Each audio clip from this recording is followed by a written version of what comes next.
சட்டமன்ற தேர்தல் வாக்கு எண்ணிக்கை ஏற்பாடு குறித்து அனைத்து மாவட்ட தேர்தல் அதிகாரிகளுடன் தமிழ்நாடு தலைமை தேர்தல் அதிகாரி அர்ச்சனா பட்நாயக் காணொலி மூலம் ஆலோசனை நடத்தினார். தமிழ்நாட்டில் உள்ள 234 தொகுதிகளில் கடந்த 23ஆம் தேதி வாக்குப்பதிவு நடைபெற்றது. தேர்தலில் பதிவான வாக்குகள் மே 4ஆம் தேதி 62 வாக்கெண்ணிக்கை மையங்களில் எண்ணப்படுகின்றன. காலை 8 மணிக்கு தபால் வாக்கு எண்ணிக்கை தொடங்கும். அதன் பின்னர் மின்னணு இயந்திரங்களில் பதிவான வாக்குகள் எண்ணப்படும். இந்த பணிக்காக தமிழ்நாடு முழுவதும் சுமார் 1 லட்சம் பணியாளர்கள் ஈடுபடுத்தப்பட்டுள்ளனர். இந்நிலையில் வாக்கெண்ணிக்கை ஏற்பாடு குறித்து அனைத்து மாவட்ட தேர்தல் அதிகாரிகளுடன் தமிழ்நாடு தலைமை தேர்தல் அதிகாரி அர்ச்சனா பட்நாயக் காணொலி மூலம் ஆலோசனை மேற்கொண்டார். 62 வாக்கெண்ணிக்கை மையங்களில் செய்ய வேண்டிய ஏற்பாடுகள் குறித்து விரிவான ஆலோசனையை அவர் மேற்கொண்டார்.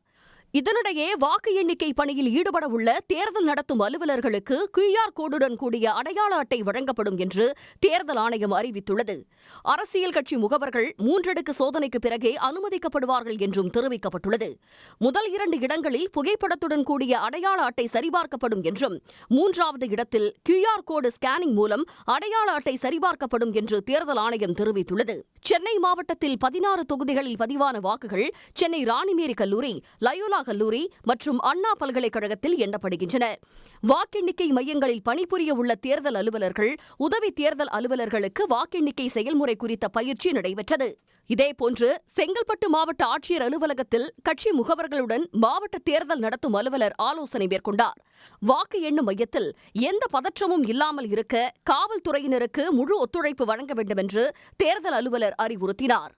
Welcome, the rock star, DSP!